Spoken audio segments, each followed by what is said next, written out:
Matthew 28:18 to 20, Jesus gave his church their final marching orders until his return.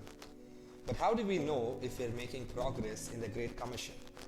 Let's discuss a modern framework to help us know where we're at and where we can be headed.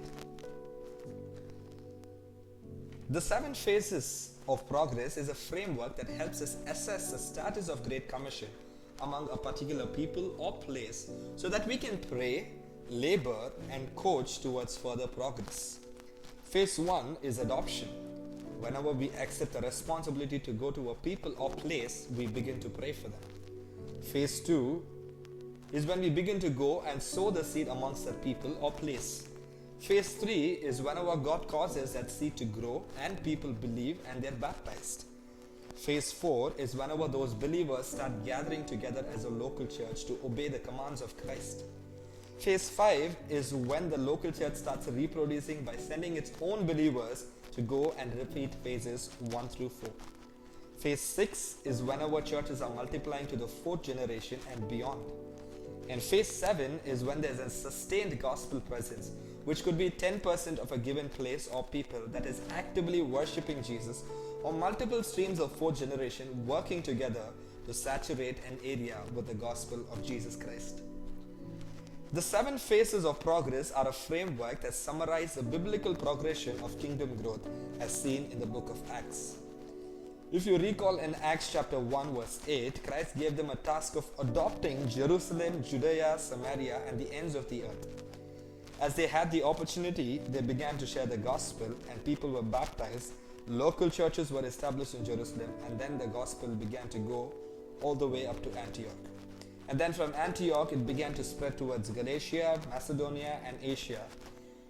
By the end of Paul's 3rd missionary journey, he said in Acts 19 verse 10 that all the residents of Asia had heard the word of the Lord.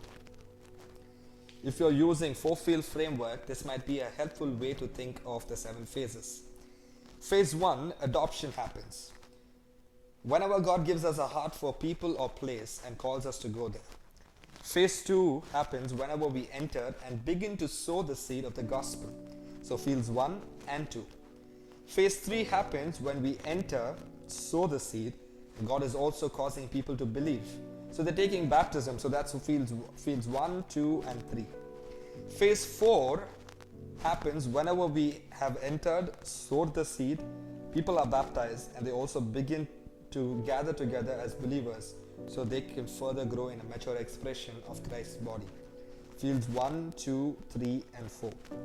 Phase 5 is whenever we have entered, sown the seed, made disciples, gather them, and begin to develop both leaders, both locally and leaders who are going out, and starting the next generation of churches to the 2nd and 3rd generation. So that's fields 1, 2, 3, 4, and 5. Phase 6 happens whenever we've entered, sown the seed, baptized, made disciples, gathered them together, and developed leaders who developed other leaders who developed more leaders to the 4th generation and beyond. And finally, phase 7 happens when either 10% of given place or people are worshipping Jesus. There are multiple streams of 4th generation that are working together to saturate an area with the gospel of Christ. Thinking about the people or place that God has called you to take a moment and assess what is the current phase of progress among that people or place, and how can you pray, labor, and coach others to see further progress. Take root in place that God has called you.